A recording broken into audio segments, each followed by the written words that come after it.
Because of the following special program, Wonder Woman and the Incredible Hulk will not be presented this evening.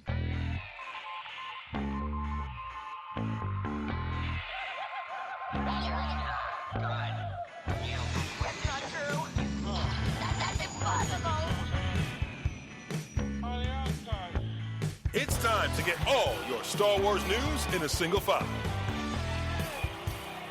This is Making Tracks. Here are your hosts, Mark Newbold and Dave Tree. That's not true. That's impossible. Do you do many shows? Is it something you do regularly? This is my first signing, my first event like this. Oh, wow. So yeah. What do you think of it so far? Good. It's been very exciting upstairs. Lots of people are coming by, so that's good. I'm enjoying myself. Yeah, it's fun. Let's talk a bit about your career. Okay. And obviously we're in the Star Wars zone, so we will focus on the galaxy far, far away. Right. How did and when did you first get into the Star Wars era of your career? I started at ILM as a model maker back in, very first time was 1988, but then steadily on from about 1990. But that was sort of that doldrums where there wasn't any Star Wars pictures being made. So there was a period of time there that I actually ended up working out at the archives, out at the Lucasfilm archives out at Skywalker Ranch. So during that period of time, we did character appearances. So if, say, Darth Vader needed to be in a commercial or in a movie insert, or a R2-D2 needed to make an appearance, C-3PO, I was doing a lot of the character appearances. Yeah. But I had an art background. I was a model maker. I'd started in the model shop. And then I went back to the model shop from being the archivist in about 1996, 5 or 6. And that was sort of like just leading up to the special editions. Yeah.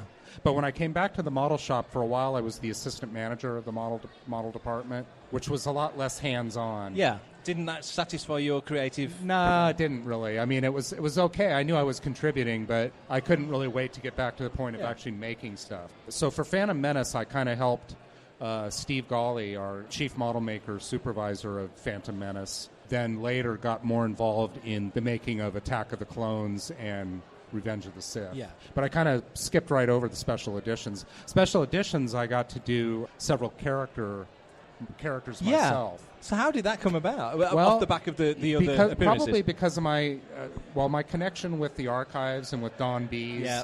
So they needed to do several insert shots of characters. For one thing, in A New Hope Special Edition, they wanted to increase the number of stormtroopers that Han Solo is confronted with when he's running down the corridor of the Death Star. So we were stormtroopers for that. So here's a question. You've made me think of something. So when they filmed that shot, obviously, famously, originally it's half a dozen stormtroopers. In the special edition, there's about 50. Yeah. It wasn't 50 different no, guys, I was think it? there might have been about 4 or 6 of us at So most. technically you played 7 different stormtroopers? Yeah, probably. Yeah, so...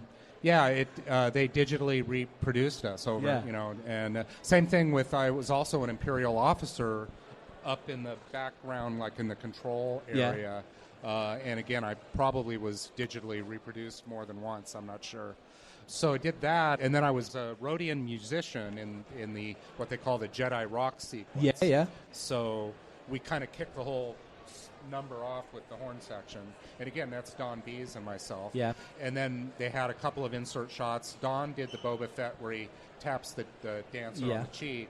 And then I'm the one who's kind of silently patrolling Jabba's palace after everybody's kind of snoozing and gone to sleep and walking behind Jabba. So that's what I did for those. Now, there's another scene I did that I think may be little known.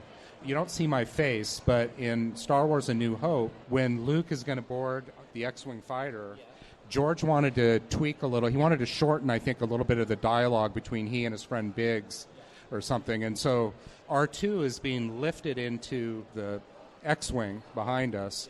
Because they were going to make a little editing cut of sound, they didn't want it to look like R2 suddenly went like this. Yeah. So they had me walk in front of the screen. I'm basically a human wipe.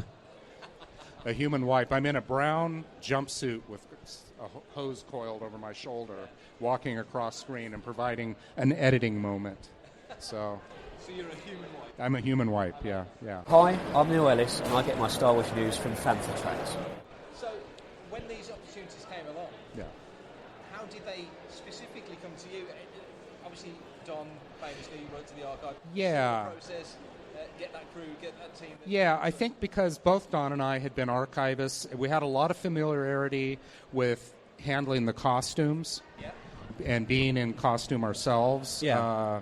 So I think it was that connection because we knew how to get in and out of the costumes. We had a wardrobe person help us at the time. You always needed outside help, but just sort of the knowledge of being in the costumes. And then, I like to think we acted halfway decently anyway. You certainly did. To pull it off. So, what was the tone of that at the time in ILM especially? Because it felt, obviously George had announced Phantom Menace and the prequel trilogy, get the original films out there again for a new audience of people, see the big screen. Right. But it did kind of feel to a degree, in a good way, it was a great platform for ILM to introduce the high-level effects, to add these new sequences in. Right. So when you were working in these new elements, yeah. How did it feel to you, knowing that you're ILM and there's this beautiful history, lineage that started with stuff? Well, it was an exciting time. It was an exciting time for me because, like I said, I had worked at ILM for a number of years already during a period when there wasn't much happening on the Star Wars front. Yeah. It was other things that we were doing.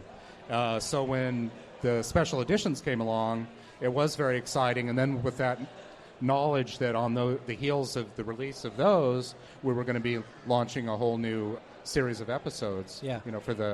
For the new trilogy. It's an exciting time. Yeah. In that game. Yeah, absolutely. Very exciting. You mentioned that you've been at ILM for a while. What projects did you work on early days? In the earlier days, well, let me think back.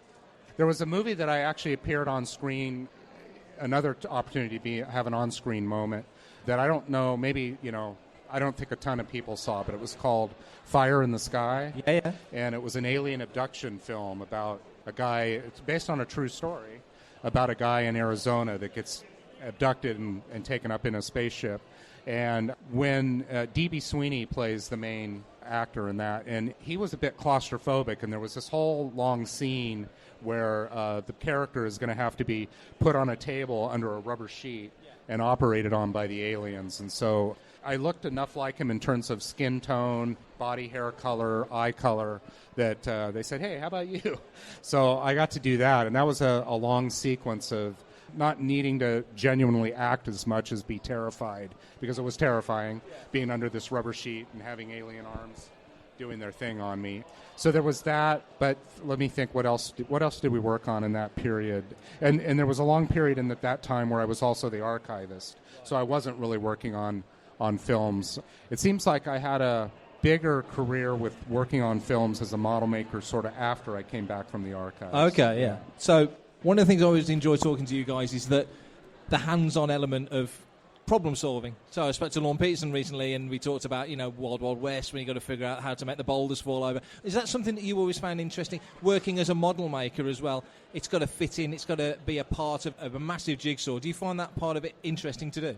Definitely. That was the challenge of my job that I loved, and I think that we all loved that worked in that area, because I never felt like I was going to work to do the same old every day. We were always doing something different. Okay, this time we've got to make a pirate ship do this, and then next time we got to make a spaceship do that, and then we've got to do a huge landscape model, and then we've got to make some event happen, and so it wasn't just model making, it was part engineering.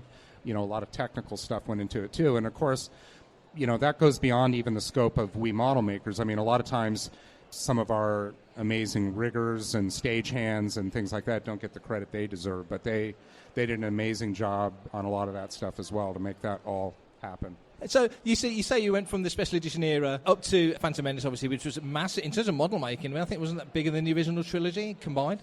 And then Attack of the Clones. So what work did you do on Attack of the Clones? So for Attack of the Clones, I primarily worked on humongous set miniatures. So, for example, the Executioner's Arena. Let's see what else. The Utapau Sinkhole, was that? That's Revenge of the Sith, yeah. They start to run together for me a little bit. Yeah, we did some of the stuff on the planet with the termite-like creatures, and the various planetscapes and things like that. Oh, how about Polis Massa, where Yoda goes off to flee? That was Sith as well. Okay, they're running together for me a little bit. I apologize. I should know better. How did it work then with the model shop? Obviously, the way George did it was 3-year cycles and such, so you were pretty much starting on the next one before the previous one had even been released. So where's the demarcation line for you guys between finishing one and starting the next one, or is there?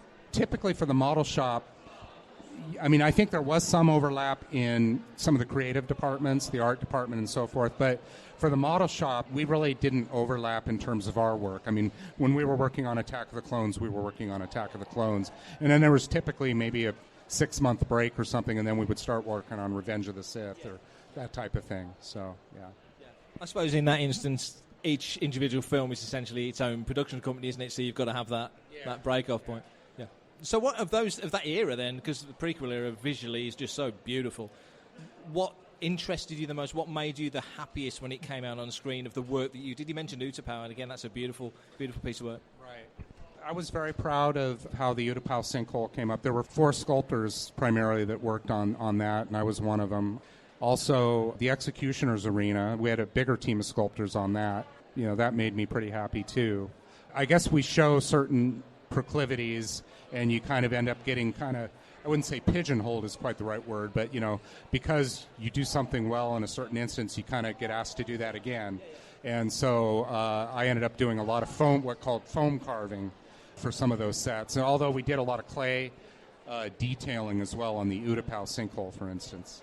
As movies move on and techniques move on, how much of a difference does that make to you as a model maker? Because obviously from when you started out in late 80s to more recently, techniques change, but also materials change. Does that have a big effect on the way you work, the speed of the work that you do? I mean, the materials didn't change too drastically for us. You know, technology didn't change in that area so much. Probably, in some ways, it may have generated a little more work for a period there because we were making more things for the digital department, like maquettes and study models and things like that maybe we didn't necessarily make before.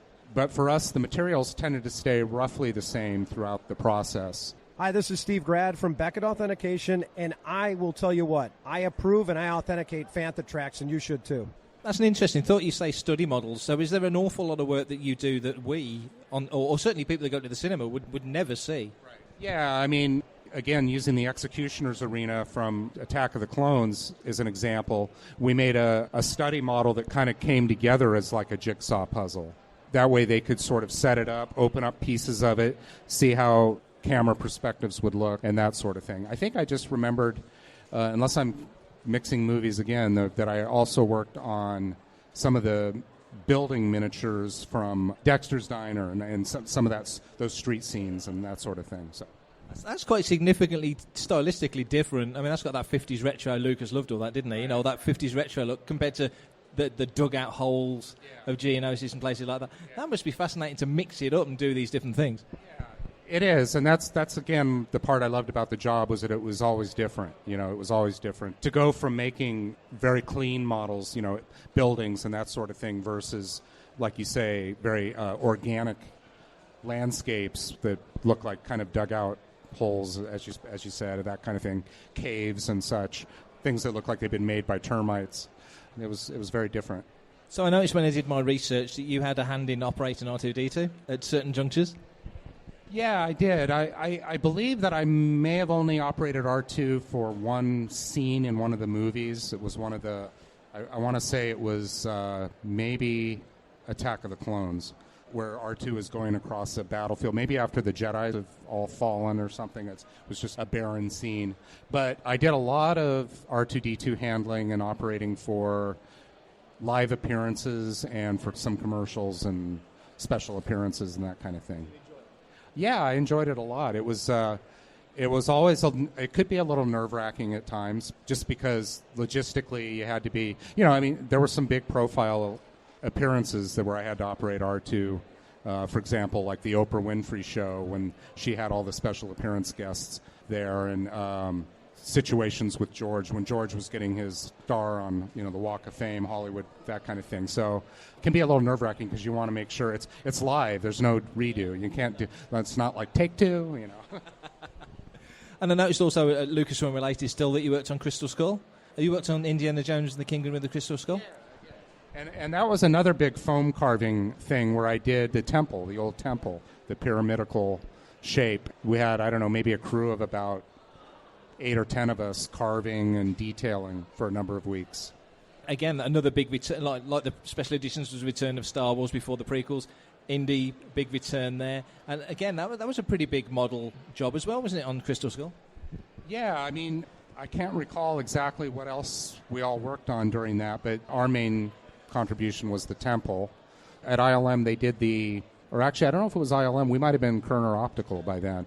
But they did the miniature, 50s city where the nuclear blast test.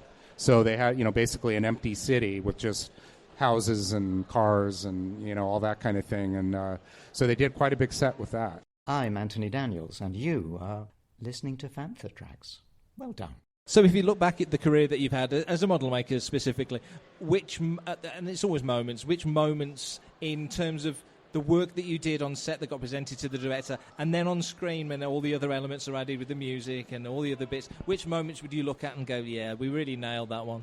I was, again, really, really pleased with how the Executioner's Arena came, because it was a big... I mean, as a miniature, it was a miniature technically, but it goes from here to where the camera is. That's how big that set piece was across.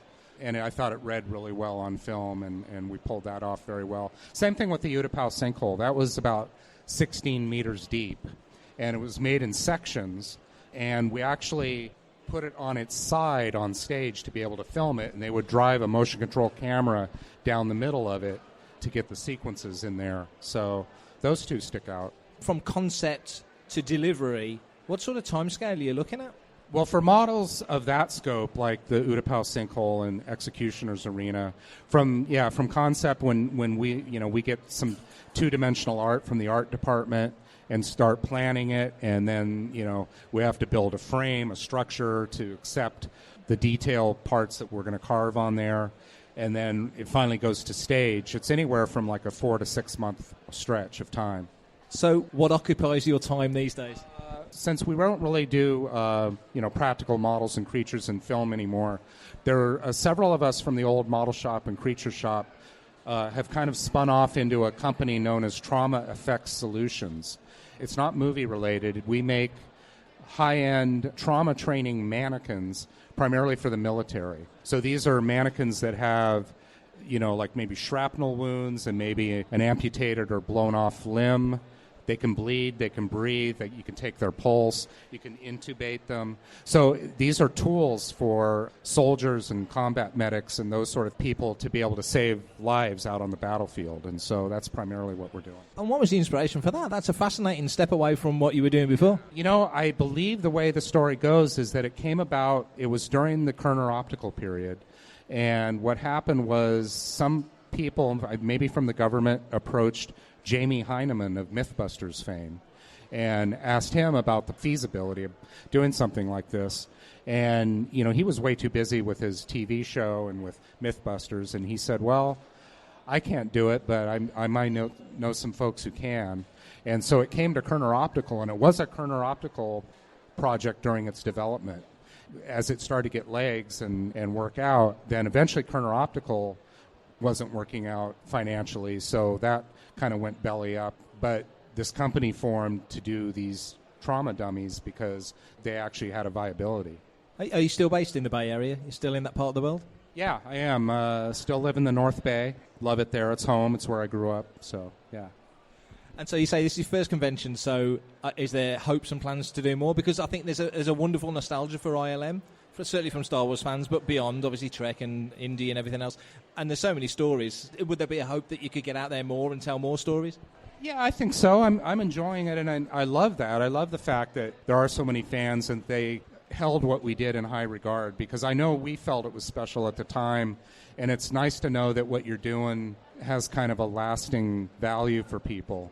And so, yeah, I could see myself doing more of these kinds of things. Well, we'll certainly be interested when you do. Can you give us a big round of applause, please, for Nelson Hall?